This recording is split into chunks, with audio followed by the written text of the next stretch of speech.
toute forme de violence faite à la femme, mais nous allons rester seulement sur les questions de violence sexuelle. Et donc Zaïna nous vient de très très loin de la France, je pense, et elle est venue faire la promotion de la femme à travers son ASBL. Bonjour Zaïna. Bonjour Alain. Comment ça va? Ça va très bien. Ça fait très longtemps? Oui, ça fait un moment en tout cas. Zaïna a été animatrice, journaliste à Antena, présenter le monde de droit. Oui, voilà. Tout à fait. C'est cela, oui. Alors aujourd'hui, Zaïna tient Action contre les violences faites à la femme et promotion du genre. C'est une ASBL. D'où est venue l'idée? L'idée en fait m'est venue quand j'observe beaucoup, même à travers l'émission Le Monde du Droit que j'ai eu à présenter ici à Antena.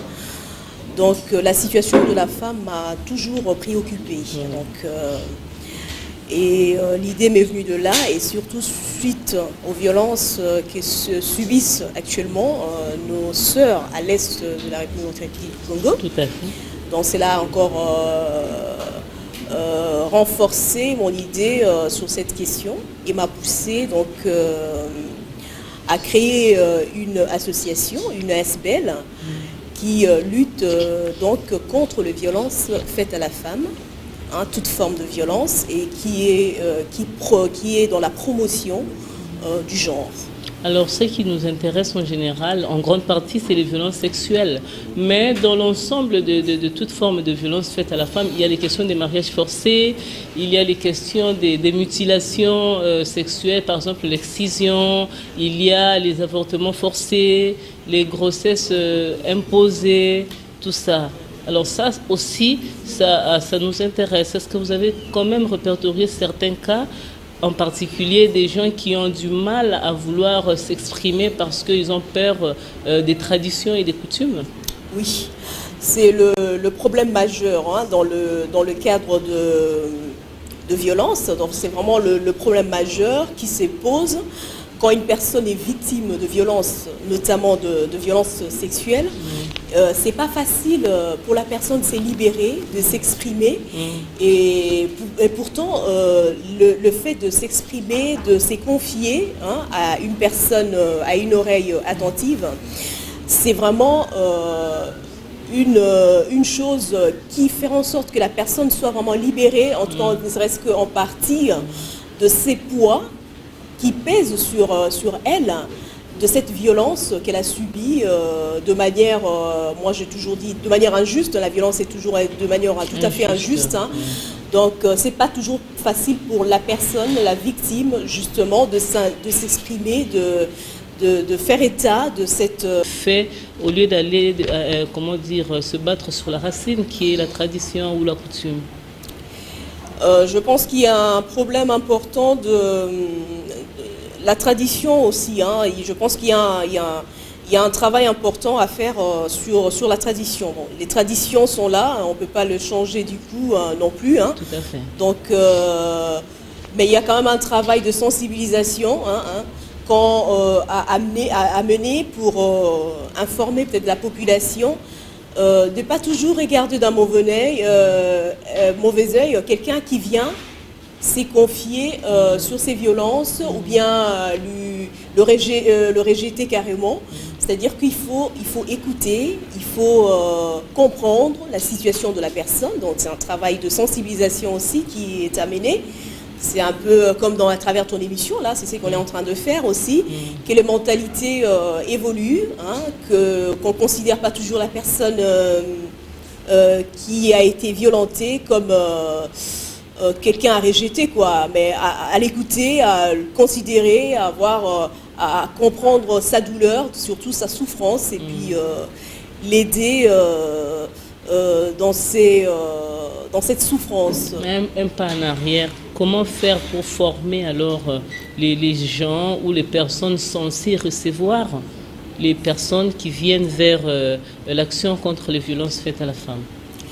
Bon, nous, dans notre structure, nous collaborons avec deux personnes habilitées à écouter déjà de personnes victimisées. C'est important. De psychologues, de personnes qui sont capables d'accueillir et de comprendre, des assistantes sociales aussi peuvent faire ce travail-là. Mais c'est vraiment la confidentialité qui est à mettre en avant et à mettre vraiment en avant quoi, dans ces cadres-là, parce que ce sont des choses difficiles à avouer. Hein, Initialement, c'est vrai que c'est difficile, mais qu'est-ce qu'une personne qui a été violentée, comment faire pour être sûre que ce qu'elle dit, elle ne cache rien, c'est vrai qu'elle ne veut pas protéger, mais peut-être qu'elle se dit si je dis tout, ça serait pire au cas où c'était connu. Comment ça se fait? C'est déjà pas facile, c'est vrai, comme je viens de le dire, mais comment déceler de la personne, sortir tout de la personne pour pouvoir l'aider? Ouais, ça, c'est encore un travail de personnes habilitées, comme des psychologues, hein, de personnes habilitées, comme de gens qui ont justement beaucoup déjà vécu ces cas, reçus de personnes comme ça. Hein. D'autres personnes, c'est vraiment les personnes qui reçoivent une telle victime ont une responsabilité énorme, hein, une responsabilité énorme dans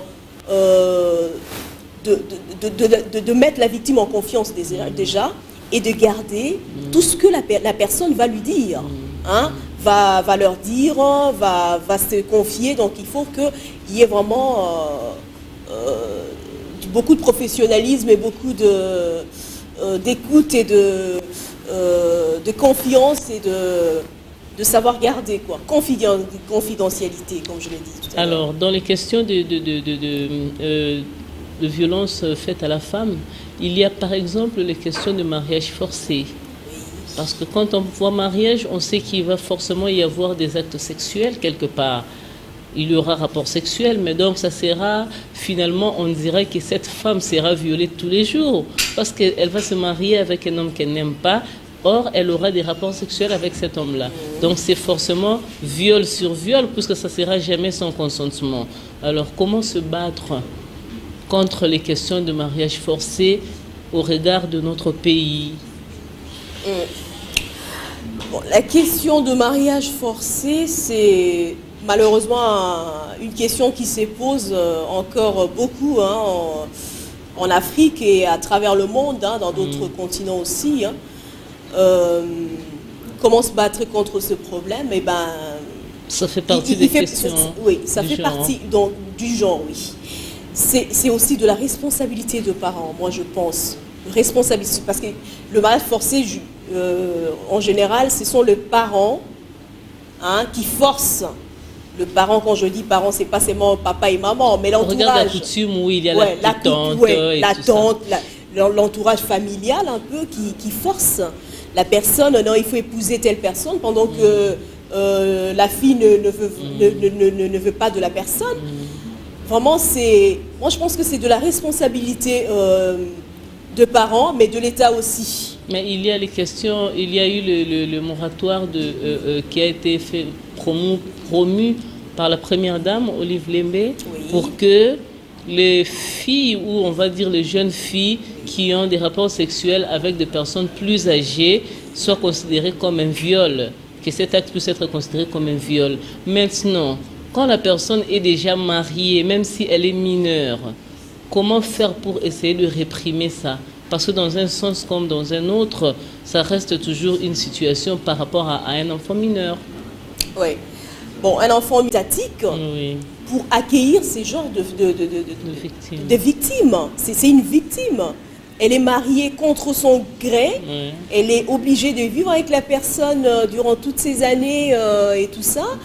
Ben, je pense que l'État doit quand même faire face, intervenir dans ces genres créer des dispositifs d'accueil de ce genre de victimes. Nous, on peut toujours accueillir et savoir comment les orienter, hein, vers dans des juridictions ou parce que si le mariage devient franchement un calvaire, là c'est plus concevable. Les questions de mutilation génitale, lorsqu'on coupe le clitoris de la femme, actuellement, qu'est-ce que vous en pensez? Ben, c'est une violence. Est-ce que ça existe chez nous aussi? En RDC, des cas comme ça, c'est quand même assez rare. Hein.